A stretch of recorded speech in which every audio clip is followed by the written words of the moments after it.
But investors will have a ton to chew on this week besides what I just mentioned. Let's get over to Yahoo Finance's Emily McCormick with a preview. Emily. Well, Brian, a lot to keep an eye on this week on the earnings front. But even today, want to start with Merger Monday, which is already keeping investors on their toes. Now, just this morning, as you were breaking down, Brian, Frontier Airlines and Spirit Airlines have announced that they're merging into one.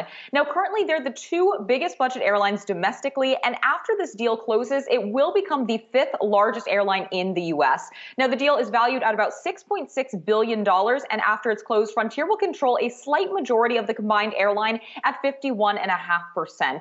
Now, Spirit investors are each set to receive 1.9126 shares of Frontier plus $2.13 in cash for every Spirit share they hold, which comes out to an about 19% premium over where Spirit shares had closed last week. Now, the combined company is set to have annual revenue of about $5.3 billion, and it will offer more than 1,000 daily flights to over 145 destinations across 19 countries. So that news came alongside Spirit Airlines' latest quarterly earnings results from this morning, which also showed a narrower than expected quarterly loss per share. And that stock is currently up about 12.5% as we speak this morning. But do keep an eye on that deal since it is likely to face some antitrust scrutiny out of Washington.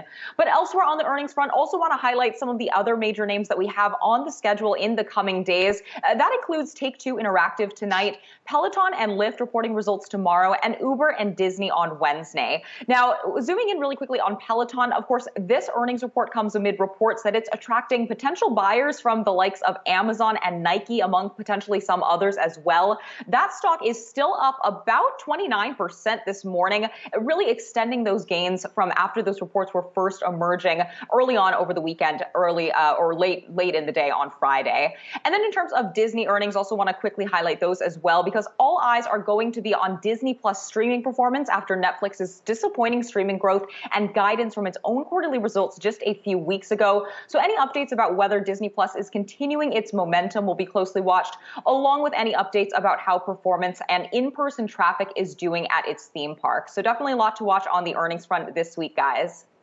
And there's also a lot to watch on the econ front. Specifically, I'm looking at CPI.